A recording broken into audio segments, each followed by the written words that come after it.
wasn't really a close third. I was pretty far back, so we have some work to do. But yeah, I would say the track was very, very speedway like, or I should say drag race like today. There was a lot of straightaways, and honestly, I was just horrible in the flat turns. Where there wasn't a rut, I was just not good. In the back section where there was ruts, I was okay, but when you have to turn off nothing, I was struggling. So improve on that, but these guys are riding good. And I apologize for hanging onto the mic for another question, but Eli and Jet, this is the first time we've really had a chance to see you guys race. And from the outside, it looks like your styles are so comparable. Were you able to learn anything about the other rider when you were following behind them?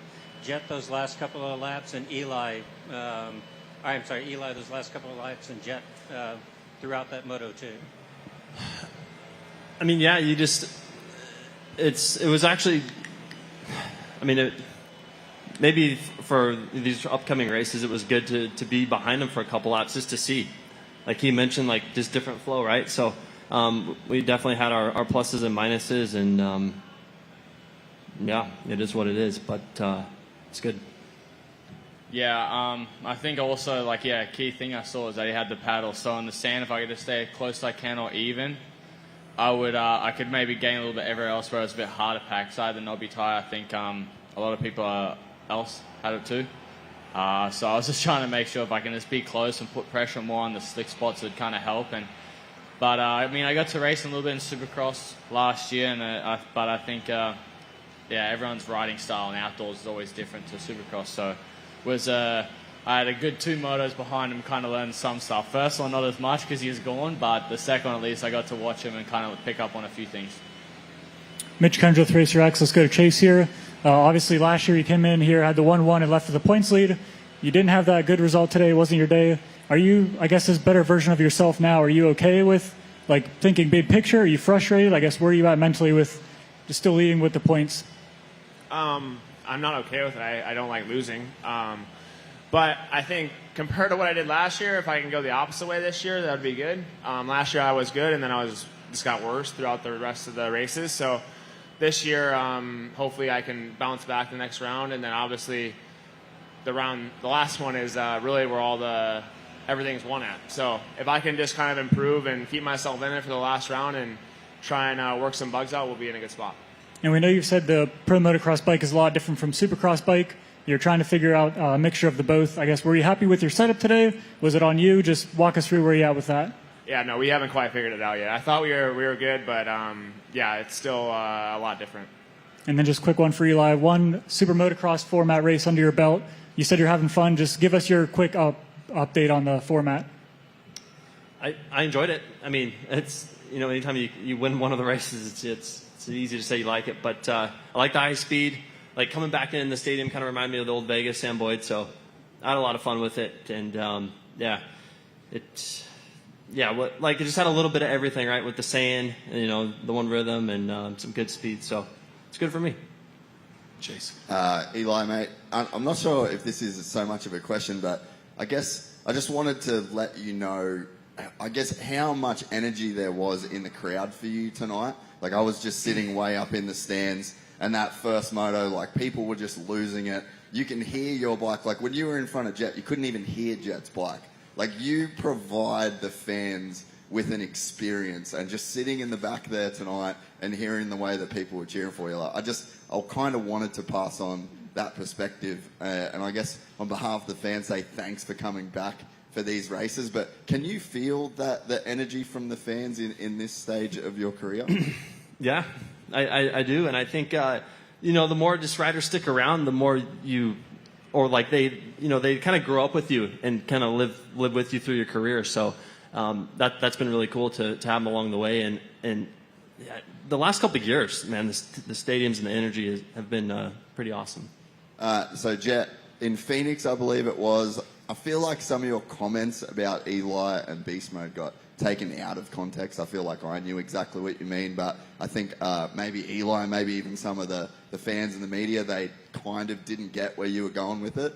Tonight, you had Beast Mode, and he beat you in the first one. You were able to get the win in the second one, but like, to speak on that, you couldn't even hear your bike. Like, it's such a different riding style, and I could see after the sand section, you were just getting filled in that moto. So your take on experiencing beast mode for the first real time tonight?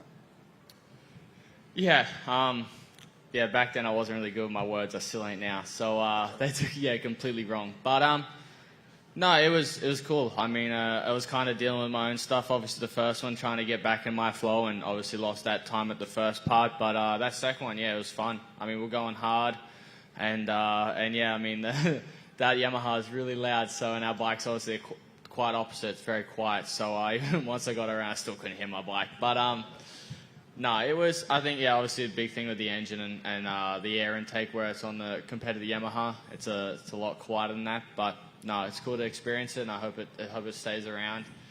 Beast mode, it's always fun racing someone with such knowledge and yeah, speed obviously too. Zach Newberry, Trans World Motocross, motocross.com. Eli, did you surprise yourself in that first moto, grabbing the whole shot and kind of checking out from the rest of the guys, or did you know coming in that, hey, if I grab this whole shot, put in my laps, I can actually get this done here? From practice, no, because I felt really good in practice. So I knew and the practice laps for me were pretty easy, like the one sprint lap. So I'm like, okay, this is gonna be good for the moto. Like I wasn't like on the ragged edge or really hanging on or getting too tight or anything. So, as my mindset was like, you have to get the start. So as long as I knew, or if I could get myself in the position to be off the start, I felt like I could be in the mix today. And with the thumb, everything okay? Even in that second moto, everything's good moving forward. Yeah, it's gotten stronger, and at this point, I would say it's not much of a factor. And one more for Jet. You said that it was always been a dream to obviously battle with the great Eli Tomac. So is that something you're looking forward to, obviously moving forward? And is that like what you dreamed of? Was kind of going down to the last lap right there to the checkered flag with Eli?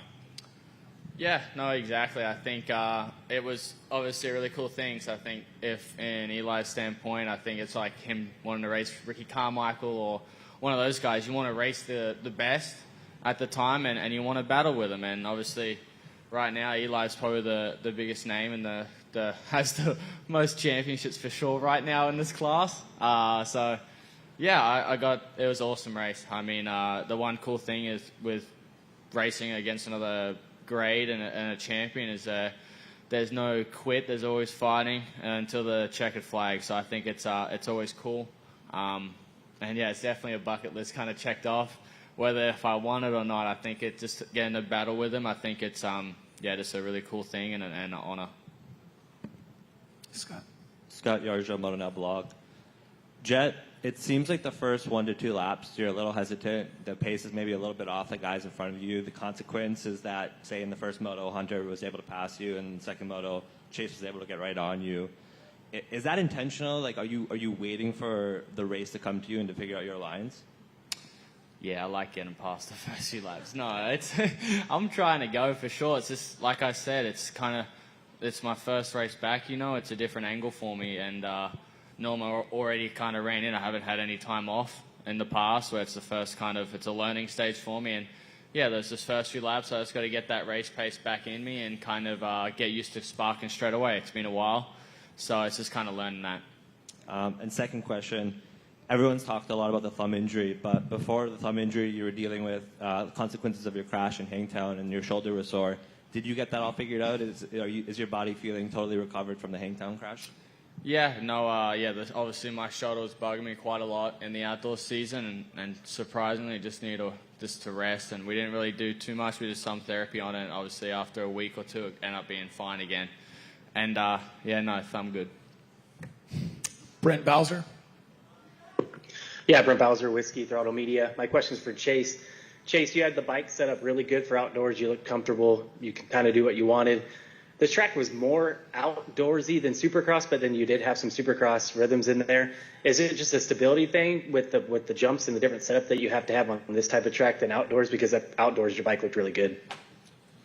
Yeah, I mean, you really had run out our Supercross suspension today just with how that rhythm section was and how tight and steep it was. So you couldn't really get away with an outdoor setup. But yeah, it's like I said, we have work to do with the SX setup and getting more comfortable. But Yeah, most of the track was pretty outdoorsy. It was just that Supercross section and some of the fast parts where you were hitting some pretty big geometry. You had to have enough hold up. But yeah, I'll go back to the drawing board, try and work with the team, and come out stronger because I got to get better. Nick Still.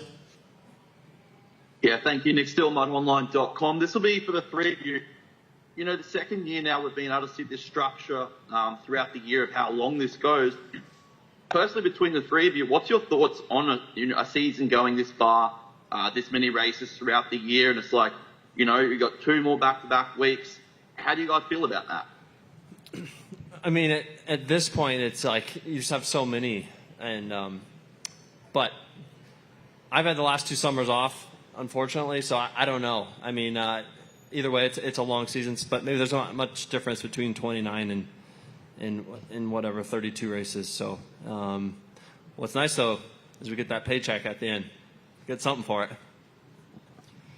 Yeah, I think it's pretty similar to what Eli said. You know, I think the 31 rounds is kind of stupid. It's nice obviously when you have an injury you can kind of come back, but I think if you look at any other top sport, they're not doing this many races. I think, yeah, the only reason we all come back is obviously that paycheck at the end of the day for the bonus. So I think it wasn't for that, a lot of guys wouldn't show up. But it's, yeah, I hope in the future we have less because I think it makes it more rare. You don't see no F1 or MotoGP doing 36 rounds. So I think hopefully in the future we can just have less, so it makes it more of a rare thing and more on a special occasion, you know. Yeah, I mean, I think racing 31 races in a year is way too much.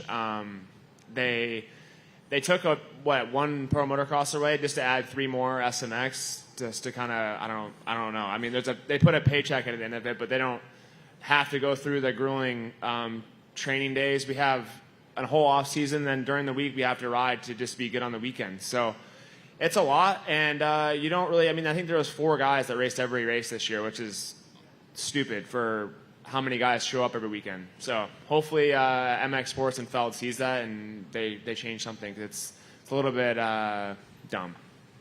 They used my maths. -1 + 3 don't work.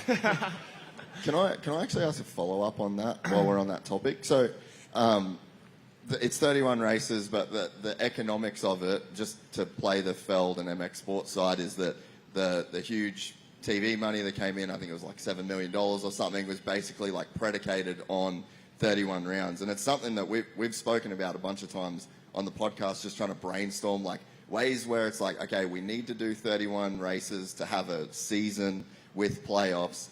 Have you thought about what you could do? Like even the other day we were just spitballing ideas of like, maybe you just get 4 rounds throughout the entire year where it's like you drop your worst races. So you get an injury, you have something go wrong, you can take a race off, and you've got 4 of those in your sleeve for the entire season. Like, is there anything creative that you guys have thought about that we could implement? Because I just think the benefits of the 31 races like really are there in terms of like the sport big picture.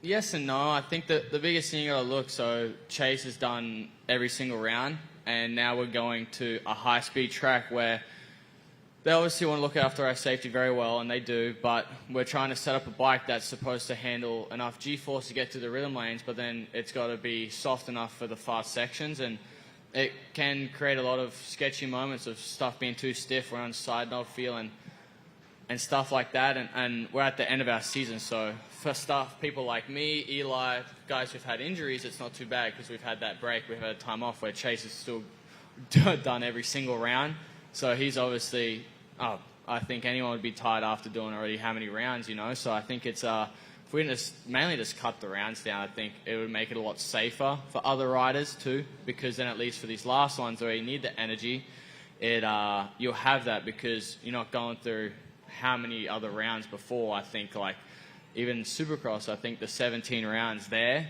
it's great and always been like that, but we don't need 17 rounds, you know. It makes it, I think, especially once you get to a point where someone's just already won so many times where it's got such a points lead, it's like useless, you know, where if they cut it to 15, 14, it makes it a lot more exciting because everything's close, you know. You have to do things now, like the 250s are exciting because you have to execute every round, where in 450s you can have a bad race and still have a chance to win it, you know. So I think hopefully in the future they might cut races, a lot more races off, just so it makes it more exciting for athletes too, and they might stick around more, because they're not just kind of wear and tear out their body throughout the whole year, then have such a short off season, and then trying to get going again. The MXGP guys have a very long off season, so they get to recoup, and they're going through and doing, I think, 22 rounds. I think it is, something like that. I can't remember, 19.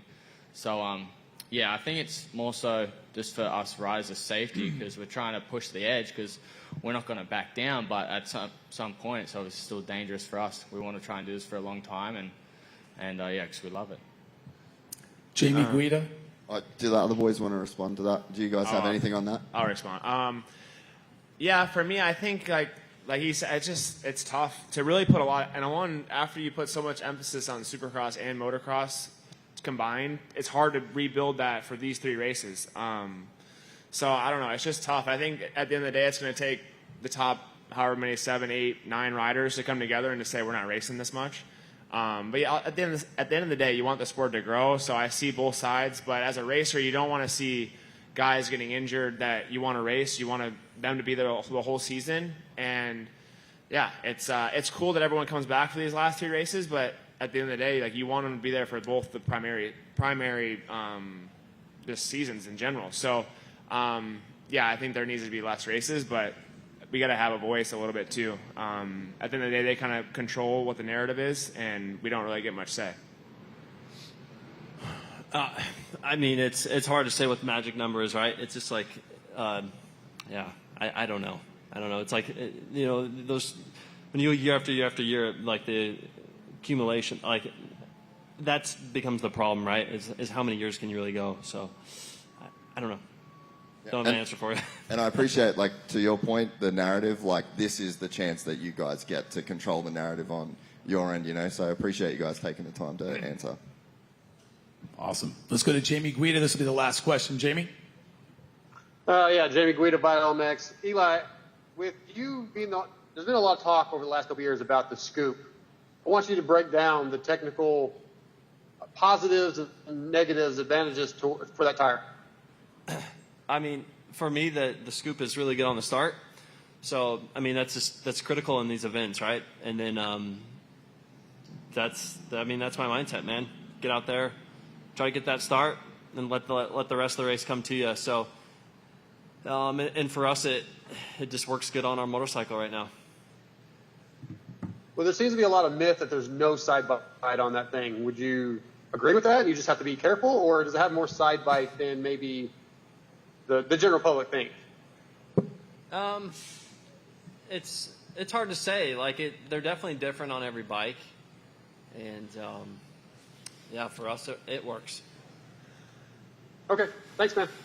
Well, I can speak for, I think, all of us here and the fans that we understand. We can't relate, but we know how hard y'all work. And as fans, we absolutely love it, and we appreciate all your hard work and sacrifice. So another round for our amazing racers out here who put it all in for us today. Thank you.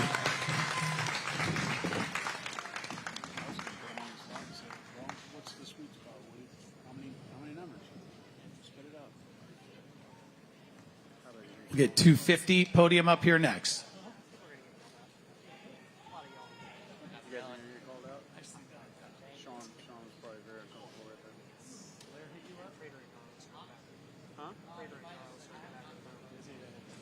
He's got to be stoked, man. Hey, those guys that I said not to show up. What's up, man?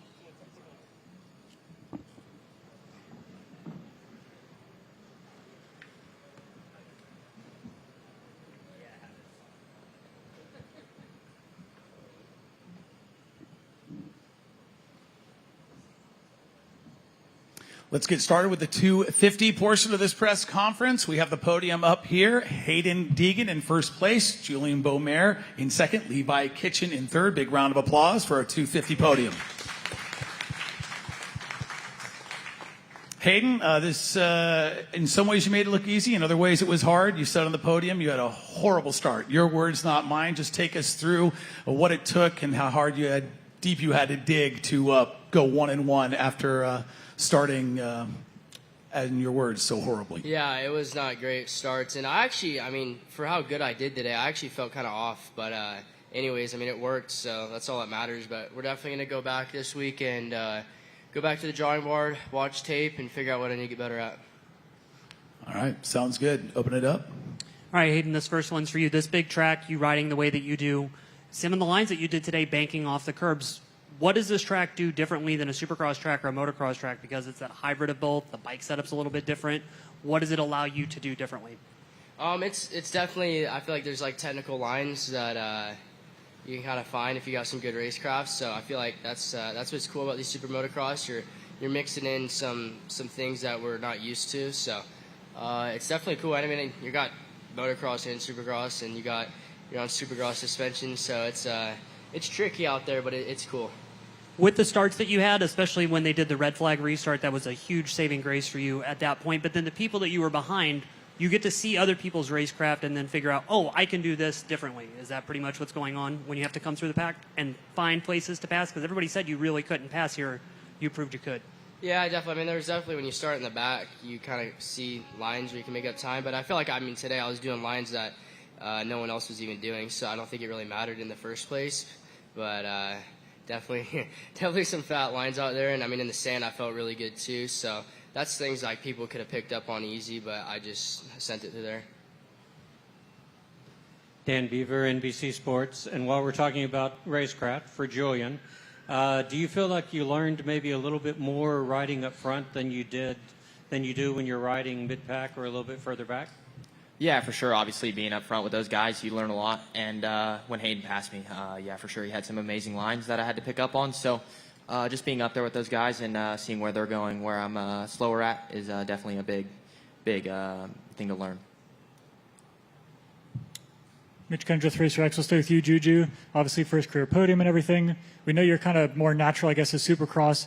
Is this just that Supercross feeling, or did you guys nail the bike setup? I guess, how did you get so comfortable on this format that you've never even raced in before? I think just the last 3 weeks, I had really good weeks at the test track, and I feel like I've been riding really good at home all season, just never executed on Saturday. And today I felt good. I felt back at home, and I felt like I've been gaining confidence from my riding back home. So just getting 2 good starts like I did today and executing the plan how we wanted. And then for all three of you guys, split starts are something we're seeing a little bit more often, but usually in Supercross you'll have the same turn. Here today we had a right-hand turn and a left-hand turn. I guess walk us through your approach to either a right-hand turn or a left-hand turn, and just, I guess, why you chose which side. Yeah, it's a little difficult, honestly. I mean, I think during the speedways they're gonna run into that every here and there because you got to go over the barriers. So I think starts are gonna be like that quite a bit throughout these years of this series. But I mean, you gotta figure it out. I mean, it's kind of cool though. You come around the first turn and you get your hopes up because you're in like 4th, and then you like come into the next turn I'm in 8th. So I'm like, damn. But it's still pretty cool. Yeah, for sure. I agree with him. Obviously, split stars, we're going to see a lot of it with racing in these speedway type tracks. So I think it's interesting. Obviously, you never know where you're going to be. One side could be faster than the other. So it's definitely a guessing game going into Moto 1. Definitely what they said. Andrea Ruggiero, Moto Now blog. Julian, did you know that the battle to hold off Joe was for the podium position, and did that affect the way that you rode? I knew that Joe had gotten 3rd in Moto 1, so obviously I didn't want to let him by. I didn't know what the extent of it was. But no, I seen him get close to me, and I had to hammer down those last, I'd say, 5 corners. Zach Newberry, Transworld Motocross, motocross.com. This question's for Levi Kitchen. In that second moto, obviously you had the lead going into the rhythm section all the way in the very back going towards that motocross section. You had a little bit of lead on Hayden by the time he got up into second place. Was there something that happened back there? Did you make a mistake or anything like that for him to get you coming out of that section? Are you talking the rhythm? Yeah.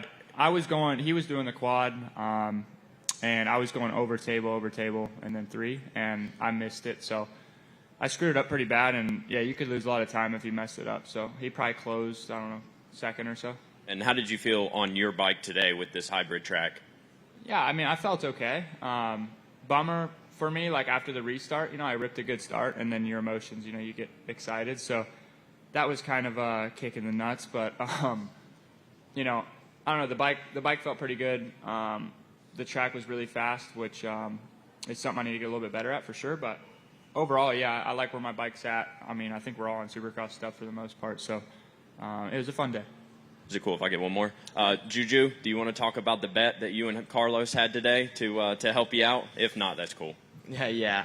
We had a bet that if I didn't podium Moto 1, he took my phone away in between motos, and then if I didn't podium, I think it was overall, he took my phone away for all the way till next week, and then going all the way through the race next week. So, yeah, definitely didn't want that to happen. So, if you did podium, was there any upside for you other than being up here and the money?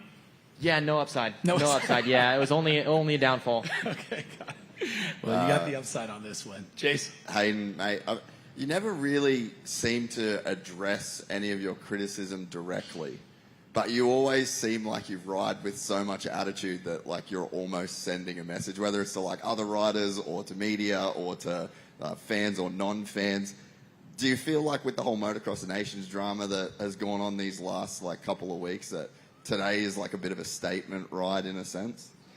Yeah, I mean, I don't know. Everything fuels me. Anything. You could say one word and that fuels me to work harder. That's just how I work. And, I mean, dude, even RJ or whatever, he was like behind me in qualifying, yelling at me. I'm like, dude, don't do that. Like, that's not smart. And, I mean, it obviously didn't work for him, so that clearly wasn't smart.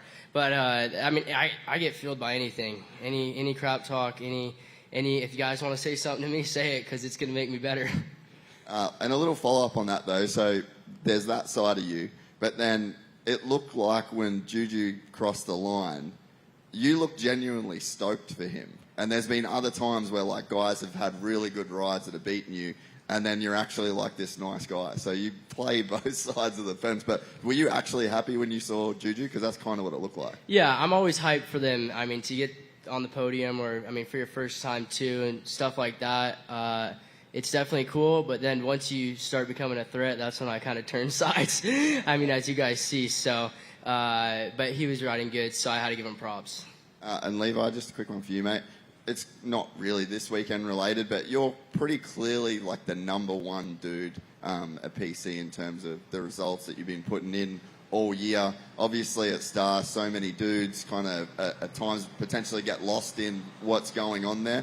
Is the vibe different? Like, I mean, the last few weeks, I mean, the last month, you've just been riding incredible at times. So is there anything to, like, just the environment change and, I guess, being in a bit of a different position over there? Yeah, a little bit. I mean, even at Star, though, it was pretty, like, I mean, you always have somebody that's going to be good on a day and maybe not so good on the other. So, but yeah, I mean, the whole year, like, the team's been great to me. And I think after I kind of did pretty well in Supercross, like now they kind of step back and they try to just kind of let me do what has worked. So I think that's really helpful. When I have too many people in my ear, like as any of us know, it can kind of go the other way sometimes. So yeah, they just kind of let me do my thing. Jamie Guida. Jamie Guida, Vital MX. Levi, I want to go back to you. Better results, obviously, in Moto 2. Did you make any significant changes? I know you guys aren't always sure what the setup needs to be for these tracks as the track check changed. Did you make big changes before Moto 2? No, actually, I kept the bike the same and everything. And the only change I made was started away from, the red bikes and all the other ones so that I could just try to, come out good. The first one, I chose the very inside gate of that right side, and it worked the first start, and then when they restarted, I got pinched off. So tried to give myself some room there, and, yeah, that was the only thing I did different. All right. Thanks, guys. Alex Gobert. Yeah, thanks, Alex Gobert, MotoOnline.com. For Julian, congratulations on the first podium. You've had a mix of good results this year throughout Supercross and Pro Motocross, but for you to deliver in SMX, I just wanted to, I guess, get your opinion on, where did the experience really come into play on a day like today? Was it the Supercross, was it the Motocross, or just a combination of both? I wouldn't say it came from Supercross or Motocross. I think it was just a matter of showing up on Saturday. I hadn't showed up on Saturday all year, and just was able to believe in myself today and believe in what I do during the week. So just being confident in myself and confident in the work we do. Thank you. Nick Still. Yeah, thank you, Nick Still, MotoOnline.com. This will be for Hayden. Hayden, your racecraft is a pretty big contributing factor of your success here today. Can you just talk about that? And it looks like you have fun piecing these SMX tracks together and genuinely enjoy it. Can you just talk about that? Yeah, definitely. I enjoy these tracks a lot. It's just like, it's like a fun supercross track. It's like, I don't know, it's like you build what I kind of rode when I was younger and my dad and built these tamed down supercross tracks. It's kind of like that. So it's cool. You get the ruts and the rhythms. So it's definitely, you got to use every variable of your skill level to ride these tracks. So I enjoy it. Brent Bowser. Yeah, Brent Bowser, Whiskey, Throttle Media. My question is for all three of you guys. Last year at ZMAX Dragway, the track was really fast, but had that over-under split lane. This year, it looked like the track's layout was a lot better for racing and just looked overall more fun, as a fan at least. What are your guys' thoughts on the track this year versus last year? Was it better? Was it better for passing and racing, or do you like last year's track better? I didn't ride last year's track, so no comment for me. Yeah, the track was solid. It was actually better for the race. I'd say qualifying, it was it didn't flow as good, and then come around race time, I feel like the track for me pieced together better. So I mean, I don't know. This year was pretty fun, so I'm gonna go with this year. The track was probably a little better. I think they were pretty equal for sure, but last year the split lane, like, I think that's pretty cool because you go in kind of guessing, like, I don't know, you saw that. I mean, last year that was like the only place there was really passing, so you know, I don't think they should shy away from those. I think that was pretty cool, but yeah, overall the track was pretty decent. Mitch again from Racer X. Hayden and Juju, you guys are closer in age, as in like the new, I guess, fresh meat coming into the class. Did you guys have any rivals growing up? I know you're both kind of spent a lot of time in California. Did you guys have any battles growing up? Did you guys see each other at the amateur track a lot? Can you just talk about, I guess, if you raced each other growing up as amateurs? I mean, we kind of did a little bit. Juju really I feel like he got his speed a little later down the road, like 85s and stuff. And then 250s when he kind of really got his speed. Like Futures, that's when I seen him like ride fast. So, but I mean, that was kind of the only time we've raced was Futures, like head to head, and now that's it. Yeah, for sure. I'll say the same. He smoked me when we were younger, so it's nice to be up here with him. And goal is to get better and start fighting for wins with him. Scott Yarja, Moto blog. Hayden, despite the 1-1, you mentioned that there's things that you didn't like about your riding. Specifically, what do you want to improve on? Yeah, I just didn't execute everything I was supposed to, and that's kind of why. I mean, I won, but like I didn't really want to win in the fashion I'd like to. So there's just things I'll go back and I'll get better at. So like little mistakes here and there? Yeah, I'm not going to say them exactly, but they're just, little mistakes on the track. Obviously, I mean, the clear one is to start, so just things I'm going to go back and work on. Final question, Jason Wygant.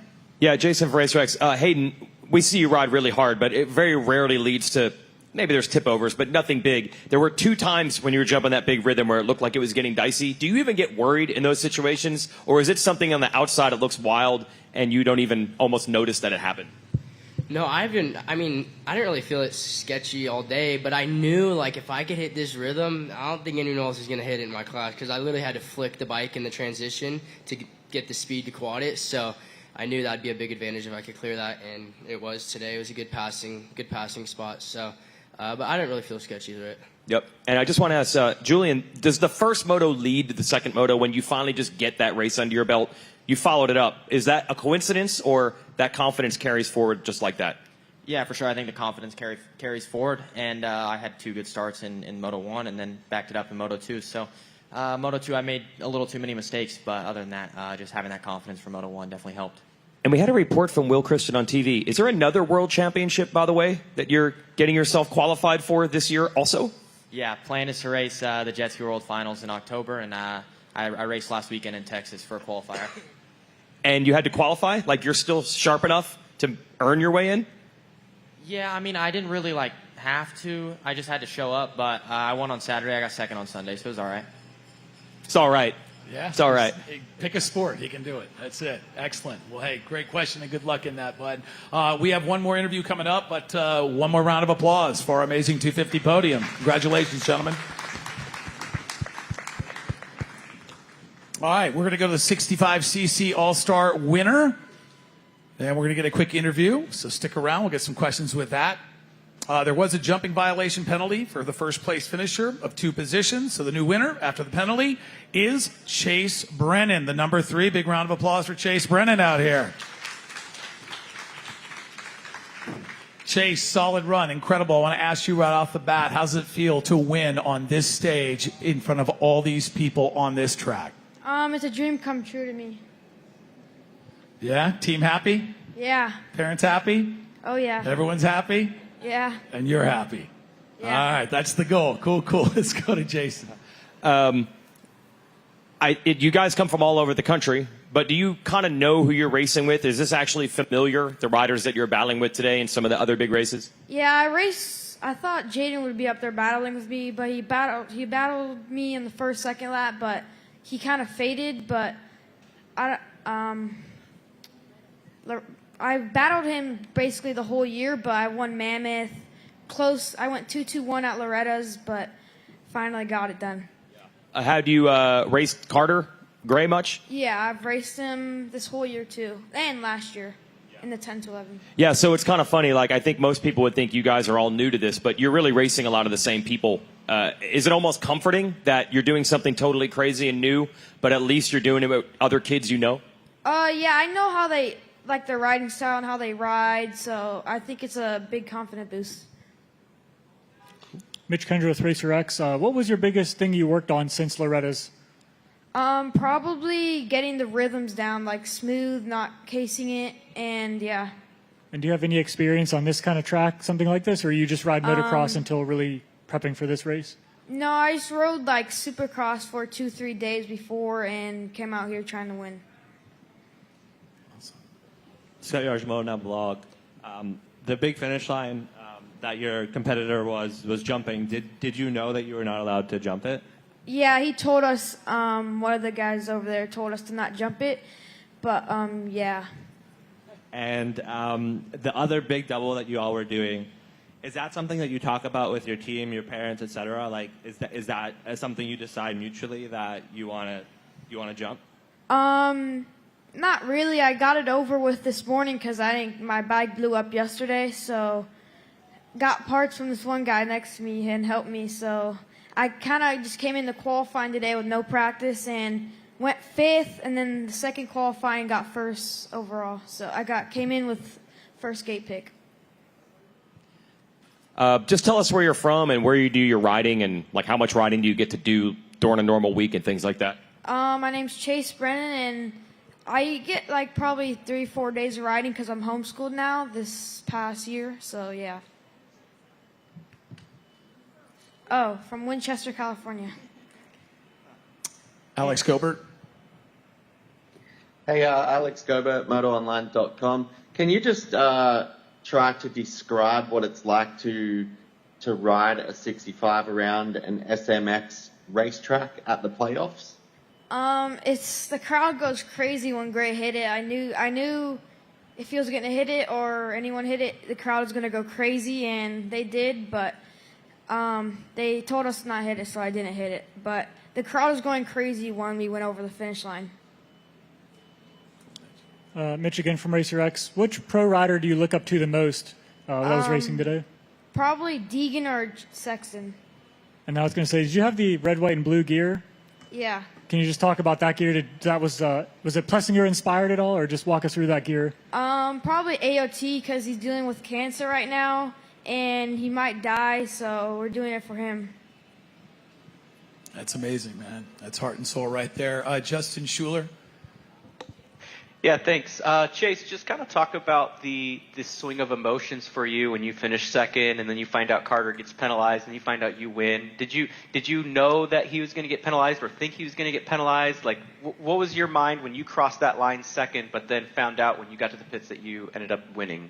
Before that, I was thinking of hitting it because they groomed it, but I remembered in the back of my head that they said no hitting it, so I listened and are smart to me. And yeah. You have one more? Is this mom here? Is that mom? Yeah. Can you describe the emotions, your parents, when you win something big like this? What was their reaction like? My mom was freaking out, and my mom was also my dad was telling me because they told the parents too that I won because he jumped the finish line, and that was probably a DQ then. Was dad freaking out, or is he actually pretty cool? He was cool. Okay. Mom freaked out. Dad was chill. Yeah. Okay. Yeah, that's pretty normal, Mom says. You're not telling lies. She's right here. She verified. All right, last question, Andrea. Andrea Ruggiero, Motor Now blog. Do you deal with any nerves when you're on the starting gate? And obviously, like, this is a very different type of venue with so many people. Was that intensifying any nerves for you, and how do you deal with them? This is probably one of the nervous besides the Redas because that's where everyone comes. But I think this one is equal from, like, well, the emotion is crazy because I get so nervous in between the races. Hey, you're wearing a Suzuki shirt and hat. Is that a deal coming up for you? I'm on Arm Army now, so shout out to Arm Army. And yeah, I'm riding Suzuki for probably 2 years now. Oh yeah, 85 RM. Yeah, that's amazing. Chase has signed a contract with RM Army. We'll ride Suzuki's moving forward. Big round of applause. Chase Brennan pulling it off. Big day for him. Nicely done, bud. Excellent. All right, before we go, don't forget, next Saturday from Texas Motor Speedway, same schedule as this week on Peacock, 9:30 a.m., race day live, 2:30 p.m. pre-show, 3 p.m. gate drop, and don't forget to watch the post-race show, SMX Insider, same day delay on USA Network at 6 p.m. Tickets still available at supermotocross.com. Thanks, y'all. Appreciate you being here. We'll see you in Texas next week.